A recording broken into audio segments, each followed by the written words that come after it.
मोहतरम नाजरीन, आज हमारे साथ मौजूद हैं मरूफ कॉलम नगार दानिश्वर जनाब आबिद महमूद अज़ाम साहब। आबिद अज़ाम साहब एक तवील अरसा से वतन अज़ीज़ के प्रिंट मीडिया के साथ मुंसलिक हैं।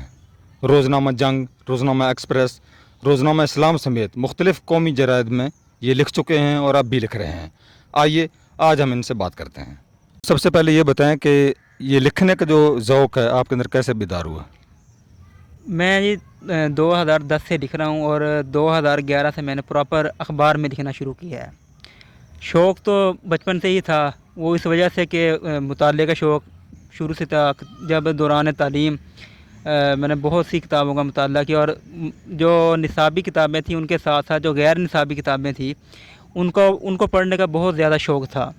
तो ज़ाहिर है जब इंसान पढ़ता है, किसी भी चीज़ का मुताला करता है, तो आप भी ये जानते हैं, आप भी माशाल्लाह राइटर हैं, कि उसको खुद ब खुद एक लिखने की लगन उसके अंदर पैदा हो जाती है, उसको एक लिखने का शौक़ पैदा हो जाता है। आपके अंदर ये शौक़ कैसे है? घर का माहौल ऐसे मिला? घर में का क्या माहौल था? ये किस तरह? नहीं, बस वो ये शौक़ इसी तरह से होगा कि पढ़ने से, और फिर ये कि जो बड़े मारूफ कॉलम नगार जैसे औलिया साहब हैं, मुजीबर रहमान शामी साहब हैं, ठीक है, और मतलब जो दीगर बड़े कॉलम नगार थे, उनको पढ़ने के साथ मुझे एक ये शौक़ हुआ पैदा कि यार मैं भी लिखूं।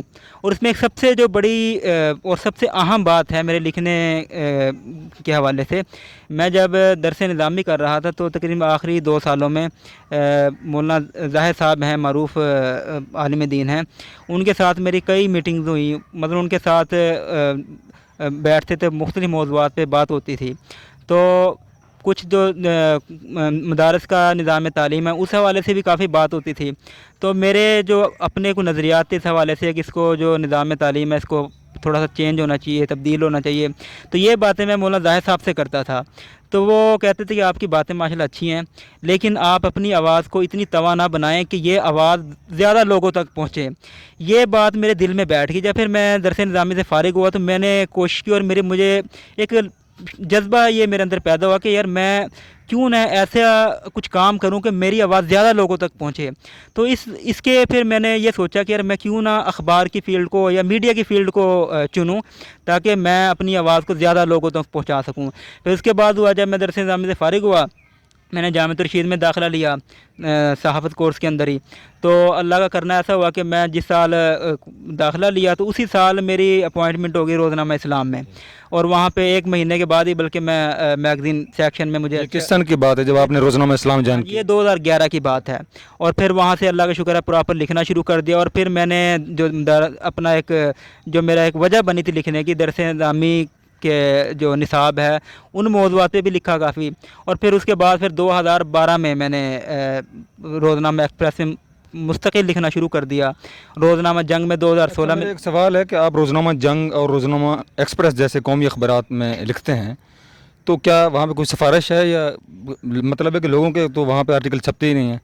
जो आम राइटर्स हैं वो तो बेचारे रो रहे होते हैं, तो लगता है आपने कोई सिफारिश लड़ाई होगी? नहीं, ऐसी कोई बात नहीं। और अल्लाह का करम ऐसा है कि मैं बल्कि रोज़नामा इस्लाम में भी मैंने 7-8 साल मैंने जॉब की है वहाँ पे। लेकिन वहाँ पे भी जो मेरे आर्टिकल छपे हैं ना, जितने भी, मतलब मैं मैगज़ीन सेक्शन में था, वहाँ तो ज़ाहिर मेरी ड्यूटी थी लिखना, और मैं हफ़्ते में 5 दिन लिखता था मैगज़ीन में मुख्तलिफ़ मौज़ूआत पे। लेकिन जो उसका इदारती सफ़ा था, वहाँ के जो इंचार्ज हैं मौलाना शफी चित्राली साहब या नायब इंचार्ज नायब शमसी साहब, मतलब दोस्त हैं, उनके साथ बड़ा दोस्ताना। इसके बावजूद मैंने आज तक उनको ये नहीं कहा कि मेरा आर्टिकल छाप दें। मैं आज भी अगर आर्टिकल भेजता तो उनको कहता हूँ कि ये मेरा आर्टिकल है, देख लें, अगर आपके मेयार के मुताबिक है तो उसको शाया करें, वरना नहीं। बड़ी बात है, मतलब है कि आपके ऑन मेरिट ही कॉलम छपता है। उसके बाद फिर रोज़नामा एक्सप्रेस में 2011 में लिखना शुरू किया और मैंने पहला कॉलम भेजा, और मेरे ज़हन में भी ये बात नहीं थी कि ये छप जाएगा। बस वो ये था कि यार बहुत बड़ा अखबार है, देख लेते हैं शायद छप जाए। हुआ ये कि वो मैंने कॉलम भेजा, और मुझे आज भी उसका उन्वान याद है, सरज़मीन अंबिया लहू लहू। तो वो तकरीबन 4-5 दिन के बाद, मुझे नहीं पता था कि वो छपा है कि नहीं, वो मुझे एक दोस्त ने बताया कि आपका ये आर्टिकल छप गया है। مجھے بہت خوشی ہوئی, بے انتہا خوشی ہوئی. پھر میں نے کہا اچھا یہ تو چھپ جاتے ہیں یار, بغیر سفارش کے چھپتے ہیں. مگر پہلے ذہن میں بات بیٹھی ہوئی تھی نا کہ سفارش کے بغیر یہ کہیں پہ ایسا نہیں ہوتا, تو میں نے کہا نہیں یہ بات نہیں ہے. پھر وہاں پہ لکھنا شروع کیا مستقل, اللہ کا شکر ہے 11 سال ہو گئے ہیں, ٹھیک ہے نا, وہاں لکھ رہے ہو, مستقل لکھ رہے ہیں. اور ایسا میرا خیال ہے بہت کم آرٹیکل ایسے ہوں گے جو میرے وہاں پہ ریجیکٹ ہوئے ہیں, شاید چند گنتی کے ہوں, مطلب اللہ کا شکر سینکڑوں کالم وہاں پہ لکھے ہیں. پھر روزنامہ اس جنگ کے اندر 2016 وہاں پہ بھی اسی طرح سے ہوا کہ ہاں جی میں نے بھیجا پہلا آرٹیکل وہ پبلش ہوا, اس کا میگزین پیج ہے نوجوان کے عنوان سے نا, تو اس پہ میں نے تقریباً 2 سال لکھا ہے. اور انہوں نے پھر ایک بار ایسا بھی ہوا میں نے لکھنا چھوڑ دیا, ان کے مطلب جو انچارج تھیں وہاں پہ ان کی کال بھی آئی, تو مطلب وہاں پہ بھی اللہ کا شکر ہے میرٹ پہ کوئی. صاحب میرا سوال یہ ہے کہ نئے لکھنے والوں کو آپ کیا پیغام دیں؟ یہ نئے لکھنے والے مطلب اس میں بہت سارے ایسے ہمارے بنیادی طور پہ وہ کیا کریں؟ اب ایک بندے نے کچھ بھی نہیں لکھا, اس کے اندر ایک جذبہ ہے کہ وہ لکھنا چاہتا ہے, آپ اس کے لیے کیا سجیسٹ کریں؟ اچھا جی, اس کے اندر نا 2 چیزیں ہیں. ایک تو بہت سارے لوگ جو نئے لکھنے والے ہیں ان کو مطلب لکھنا ہی نہیں آتا, اور دوسری ایک کچھ کو لکھنا آتا ہے وہ اخبار میں شائع ہونا چاہتے ہیں. اچھا جو مطلب ہمارے ساتھ بھی رابطہ کرتے ہیں اخبار میں رہا ہوں, اس کی مطلب ہم ذمہ داری بھیجتے تھے آرٹیکل, فون کرتے تھے کہ ہمیں بھی چھاپیں, اور یہ بھی کہتے ہیں کہ یار سفارش پہ ہوتا ہے, جو بھی باتیں ہوتی ہیں. تو اس میں سب سے پہلی بات جو لکھنا چاہتے ہیں لیکن ان کو لکھنا نہیں آتا, تو جیسے وہ بڑا مشہور قول ہے مولوی عبدالحق کا کہ لکھنا لکھنے سے آتا ہے, پڑھنا پڑھنے سے آتا ہے. زبردست. بہت سے لوگ تقریباً تمام رائٹر یہی کہتے ہیں کہ جب تک آپ مطالعہ نہیں کریں گے تو آپ کو لکھنا نہیں آئے گا, لیکن میں چیز سے تک آپ لکھیں گے نہیں آپ کو لکھنا نہیں آئے گا. میں ہمیشہ سے اس بات سے اختلاف کرتا رہا ہوں. میں یہ کہتا ہوں کہ لکھنا لکھنے سے آتا ہے, بولنا بولنے سے آتا ہے, ٹھیک ہے نا. مطلب ہم اپنی زندگی کے اندر دیکھتے ہیں, تو آپ لکھنا شروع کریں. وہ لکھنا کیسے شروع کریں؟ آپ کی جو روزانہ کی روٹین ہے مطلب آپ وہاں سے لکھنا شروع کر دیں کہ میں صبح سے اٹھا ہوں, میں نے یہ کیا, میں نے یہ سارے دن کا آپ نے ایک روٹین بنا لی, وہ لکھ لیا آپ نے, ٹھیک ہے نا. اسی طرح جب آپ لکھنا شروع کر دیں پھر آپ کوئی بھی واقعہ لکھنا, اب آپ کا اس کے اسکول میں کیا ہوا, پھر آپ نے جناب جہاں پڑھتے ہیں آپ نے اپنے محلے میں کیا, مطلب یہ ساری چیزیں آپ, پھر یہ کہ آپ کسی موضوع پہ لکھنا چاہتے ہیں جب, ٹھیک ہے نا, آپ چاہتے ہیں کہ کوئی پاکستانی جو اس میں آپ پوائنٹ لکھ لیں, ٹھیک ہے نا. اچھا ایک یہ پوائنٹ ہو گیا, ایک یہ پوائنٹ ہے, ان پوائنٹ پہ میں لکھنا ہے. ظاہر ہے آپ ایک 5-7 پوائنٹ آپ کے ذہن کے اندر ہوں گے. اچھا یہ مثال نظام تعلیم پہ لکھنا ہے ہم نے, ایک مثال ہے, تو آپ دیکھیں گے نظام تعلیم ہمارا کیسا ہے, ایک پوائنٹ ہو گیا, ٹھیک ہے. اور اس کے اندر جناب موجودہ جو نظام تعلیم ہے وہ مطلب ہماری جو ضروریات ہیں ان کو پورا کر رہا ہے نہیں کر رہا, ہمارا پہلے نظام تعلیم کیا تھا, برصغیر کا کیا, مطلب یہ مختلف پوائنٹ ہیں. اچھا عابد صاحب یہ ماشاء اللہ آپ کی بڑی قیمتی باتیں ہیں, اس کے لیے ایک طویل نشست چاہیے. ایک اور بڑا ایشو آ رہا ہے کہ جو لکھنے والے ہیں نا وہ کہتے ہیں جی ہم لکھ تو لیتے ہیں, آگے ہماری تحریریں چھپتی نہیں ہیں, اس کے متعلق آپ کوئی رہنمائی فراہم کریں. ہاں جی, اس کے متعلق بھی یہ ہے نا کہ بہت سارے جو لکھنے والے ظاہر ہے اب کوئی بھی لکھتا ہے تو اس کی سب سے بڑی خواہش تو یہی ہوتی ہے کہ نا میرا جو تحریر ہے وہ زیادہ لوگ پڑھیں, اور وہ ان کا اب تو سوشل میڈیا آ گیا پلیٹ فارم, لیکن اس سے پہلے یہ ہوتا تھا پرنٹ میڈیا ہوتا تھا, تو ہر ایک کی یہی خواہش ہوتی ہے کہ پرنٹ میڈیا میں ہماری تحریر آئے. تو اس کے لیے کیا ہوتا ہے کہ وہ لکھ تو لیتے ہیں, اچھا بھی لکھتے ہیں بہت سارے, لیکن تھوڑی سی رہنمائی کی ضرورت ہوتی ہے ان کو. رہنمائی نہ ہونے کی وجہ سے وہ شائع نہیں ہوتے. ہوتا یہ کہ بہت سے رائٹر لکھتے بہت اچھا ہیں, لیکن یہ کہ انہوں نے جناب لکھا ہے کسی مذہبی موضوع پہ لکھا ہے, اب ان کو یہ کوئی بتانے والا نہیں ہوتا کہ یار یہ جو آپ کی تحریر ہے یہ مذہبی جو موضوعات سے متعلق ایک اس کا پیج ہے اخبار کا, جو دینی ایڈیشن ہوتا ہے جو اس کے متعلق ہے.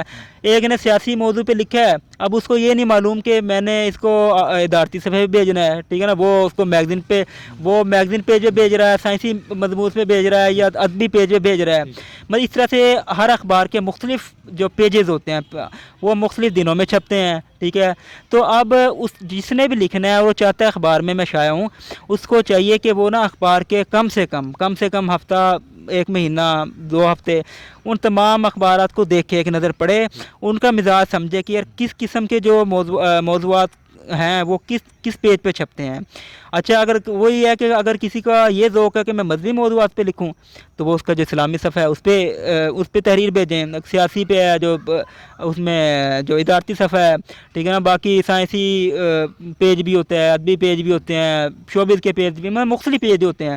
ان کے لیے سب سے ضروری وہی بات ہے کہ جس نے بھی جو بھی لکھنا چاہتا ہے اخبار کے مزاج کو سمجھے. कई बार होता है ऐसा हर कि अखबार की एक यानी पॉलिसी होती है और उसके पॉलिसी होती है, उसको पॉलिसी ज़ाहिर है वो जब तक आप अखबार को पढ़ेंगे नहीं, उसको उसको खुद कोशिश नहीं करेंगे मिजाज को समझने की, उस वक्त तक उसका ना तो मिजाज समझाएगा। और होता यही रहेगा कि आप बहुत अच्छा लिख रहे हैं लेकिन आपने भेजा गलत जगह पे है, मतलब आपका इदारती सफ़े का आर्टिकल था, आपने दूसरे पेज पे भेज दिया, वो छपेगा नहीं, और आपको फिर यही शिकवा रहेगा शायद यहाँ पे सिफारिश की वजह से छप रहा है, या हमारा रिजेक्ट हुआ कि सिफारिश नहीं थी इस वजह से। अच्छा, ये जो लिखने वाले हैं कहते हैं कि लिखने के लिए पढ़ना ज़रूरी होता है, और आजकल बहुत से लोग पढ़ते नहीं हैं, सिर्फ लिखना चाहते हैं, तो मुताले के हवाले से आप क्या रहनुमाई फरमाएं? जी मुताला, मैं बात हुई कहा मैंने कि लिखने के लिए मुताला ज़रूरी नहीं है, लेकिन अगर तहरीर के अंदर निखार पैदा करना है, तहरीर को जानदार बनाना है, तहरीर को के उसलूब को बेहतर करना है, और आप चाहते हैं कि तहरीर इस तरह से कि हो कि वो अगले को के लिए मुफीद भी हो, तो ज़ाहिर है फिर तो मुताला इंतहाई ज़रूरी है। मुताला मतलब उसकी इफ़ादियत से इनकार हरगिज़ नहीं है, उसकी इफ़ादियत तो ज़ाहिर है हर दौर के अंदर मुसल्लम रही है। मुताला इंतहाई ज़रूरी है और हर एक के लिए ज़रूरी है। जब तक मुताला नहीं होगा ज़ाहिर सी बात है लिखना तो आ जाएगा, लेकिन वो आपके पास कितना को नॉलेज होगा कि जो आप उसको हमेशा तो नहीं ना चला सकते, तो वो ज़ाहिर है जितना ज़्यादा मुताला होगा हमेशा कोई नई तहरीर, नया पॉइंट, कोई नया नुक्ता, वो जब भी आप लिखना चाहेंगे तो आपको उसका मुताला तो होना ज़रूरी है ना। तो इसलिए मुताला हमेशा कोशिश करनी चाहिए कि मुताला करते रहना चाहिए, मुख्तलिफ मौज़ूआत पे। अच्छे राइटर्स को पढ़ना चाहिए, और बिल्कुल अच्छे राइटर्स को भी पढ़ना चाहिए और अच्छे मौज़ूआत को भी, और कोशिश ये करनी चाहिए कि हम कोई अच्छा नुक्ता ढूंढें। जो भी आप तहरीर पढ़ रहे हैं आपकी सोच ऐसी होनी चाहिए, एक तो ज़ाहिर सरसरी सा अंदाज़ है ना कि जैसे हमने पढ़ लिया कोई भी चीज़, लेकिन आप ये कोशिश करें कि इसके अंदर बात क्या कही गई है, वो ज़ाहिर है उसको या लिख लें, आप अपने ज़हन के अंदर बिठा लें, वो अब नहीं काम आएगी, आपको कहीं ना कहीं लाशोरों में बैठ जाती है, वो कहीं ना कहीं काम आ जाती है आपकी तहरीर में भी, दिगर जहाँ पे ज़रूरत पड़ती है। बहुत शुक्रिया आबिद साहब, आपने हमें वक्त दिया।